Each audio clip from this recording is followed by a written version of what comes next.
ها يا حلوين، النهاردة ان شاء الله دلوقتي هقول لكم الشنطة المفروض بتاعت الجامعة هناخد فيها ايه. طبعا هي حاجة مش محتاجة فيديو ولا حاجة، لكن لان الدنيا اتطورت والسوشيال ميديا خلت حاجات مش ضرورية يتهيأ لنا انها بقت ضرورية.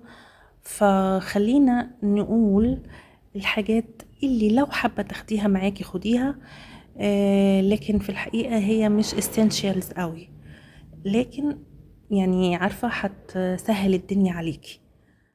هنقسم الفيديو لحاجات ما ينفعش ما تبقاش معاكي، يعني ضروري جدا جدا تبقى معاكي في الشنطة، وحاجات لا من الكماليات مش ضرورية خالص ويمكن الاستغناء عنها. اللي انا هريتكم كلام عليه هو ده من بايوديرما.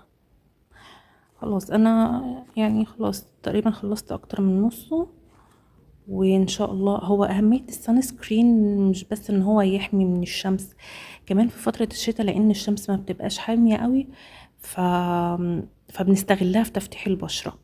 فالسان سكرين جزء من روتين تفتيح البشره، عشان كده هو مهم جدا في الشتاء. بالاضافه ان هما بيقولوا انه بيحمي من الشمس، انه الشمس الشتاء برضو لازم تحط لها سان بلوك. الهاند ووش بتاعك ممكن صابونه عاديه كده زي دي، عشان طبعا لو دخلتي الحمام او حاجة فيبقى معاكي الصابونة بتاعتك. طبعا بتحطيها في حاجة بلاستيك علشان يعني ما تبوظش الشنطة او يبقى فيها مية وكده. فدي حاجة من الحاجات المهمة على فكرة، دي بقى بجد اللي لازم تبقى معاكي في الشنطة، ولازم تغسلي ايديكي كل شوية. فدي من الحاجات اللي لازم لازم لازم تاخديها معاكي في الشنطة، اوعوا تنسوها خالص. لانه البرد بيجي من يعني فاكرين ايام كورونا لما كنا بيقولوا التلامس، رغم ان هو مرض تنفسي. هو كده، هو ان الميكروب بيجي على الايد وانت بتحطي ايدك على بقك او اي حاجه فعلى طول بتحصل العدوى. عشان كده غسيل الايد مهم جدا، حتى لو ايدك ما فيهاش تراب او ما استخدمتيهاش في حاجه، بس يعني في نص اليوم كده لازم لازم لازم تخشي اي تويلت وتغسلي ايدك بالميه والصابون، لازم يا بنت.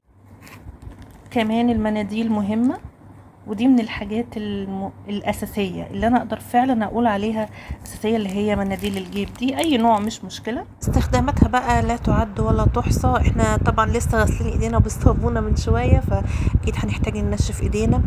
كمان لو دخلنا الحمام فأكيد هنحتاج ننشف ايدينا. لو حاجة وقعت بتشربي مية مثلا وقعت على الديسك أو حاجة بتحتاجي تنشفي، يعني لا غنى عنها. طيب في حال انت بره ومفيش متوفر، يعني انت في محاضرة او حاجة وايديك متوسخة، الوايبس دي الويت وايبس دي بوكت ده كان ما كملش 10 جنيه. وعلى فكرة على فكرة ممكن تقعد معاك الشهر كله، لان انت بتستخدميها بس في الحالات الطارئة، يعني في حالة انك تكوني مشغولة مش قادرة انك انت تروحي حمام، ودي يعني قليل لما بتحصل يعني.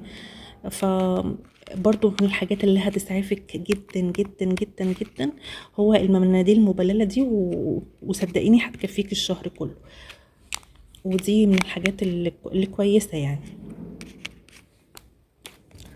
طيب غسلنا ايدينا ونشفنا ايدينا بالمناديل، طبعا كريم مرطب ده على سبيل المثال ده من ايفن، ده بيعمل سموث وسوفت وهايدريت، فهو بينعم الايد جدا جدا جدا وبيرطب الى حد ما. لكن لو انت مرتاحه على اي نوع تاني يعني استخدمي اللي انت او الكريم اللي انت متعوده عليه.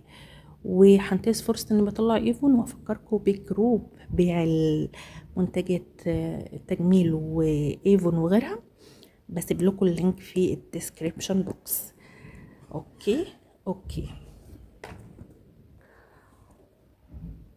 طبعا شاحن الموبايل مش هننسى ابدا شاحن الموبايل، لانه انا عارفه ان احنا بنحب نلعب جيمز، نتفرج على حاجات على اليوتيوب حتى لو في المواصلات، بنصور كتير جدا جدا جدا. ف لو الكليات العملية ممكن في المعامل يعني فيش او كده ممكن تحطي فيها الشاحن، او لو عندك باور بانك يبقى افضل، يعني بدل ما تحتاجي انك تخشي مكتب وتشحني يعني. طبعا زبدة الكاكاو او الحاجة الليب مويسترايزر، مرطب الشفاه. ده انا كنت فاكره ان هو بلون، مش بلون قصدي، طلع لا بلون. ترطيبه كويس. وفي ده برضو في يعني اختار اي نوع، ده بالالوفيرا. خلاص. اختاري اي نوع، وده بيدي هنت لون بينك، وده بيدي لون هنت لون بني. ودي واحنا داخلين على الشتاء والشفايف وكده، ف بالذات ان انت ممكن لو قعدتي بره فترات طويله هتحسي انك شفايفك ناشفه. والهواء اوريدي بتاع، لو انت بتركبي مواصلات او حاجه، الهواء بتاع المواصلات اوريدي بينشف السطح الخارجي للبشره، فدي من الحاجات الحلوه جدا. بالنسبه للوش، هو اصلا الصن بلوك ده فيه نسبه ترطيب، يعني هو كمان بيرطب، فمش هتحتاجوا ان انت تحطي كريم مرطب لو انت حاطه الصن بلوك ده. احلى حاجه في الفيديو طبعا هي السبحه. عايزه سبحه الكترونيه اوكي، بس انا يعني حاسه ان انا اليومين دول يعني دي مريحاني اكتر، ف دي برضو يعني لو مش هتطلعي حاجه من الفيديو ده غير بدي، فدي تبقى حاجه كويسه جدا. فالسبحه دي حاجه مهمه جدا جدا جدا جدا جدا، واحنا في المواصلات واحنا منتظرين اي محاضره، فتبقى اختيار ممتاز. وطبعا مش هننسى المصحف اكيد، يعني مش هننسى المصحف صغير كده يبقى معاكي في الشنطه. اي وسيله ازاله شعر تبقى معاكي، ده او ده، او في اللي هو الجهاز اللي هو ثواني، في اي اجهزه بتاعت ازاله الشعر، في ده من فيليبس، فده برضو من الحاجات الحلوه قوي. فاي وسيله، لانه طبعا ساعات ما بتبقيش الشعر بيطلع في ثانيه، يعني ما بتبقيش واخده بالك ان في شعر، فجاه تتفاجئي ان في شعر. ف الدنيا مش يعني فجاه، احنا طبعا كلنا بنات وكلنا عارفين ان انتي فجأة كده بتلاحظي ان في حاجات مش لذيذة طلعت في الوش فجأة كده، مبناخدش بالنا غير ساعة الكارثة يعني.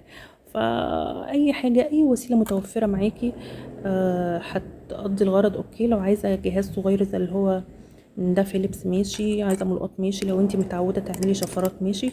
شوفي في الفتله، انا كنت عملت لكم فيديو بالمناسبه عن طريقه استخدام الفتله، هسيبه لكم برضو. ممكن تخشي اي حمام وتعمليها. ف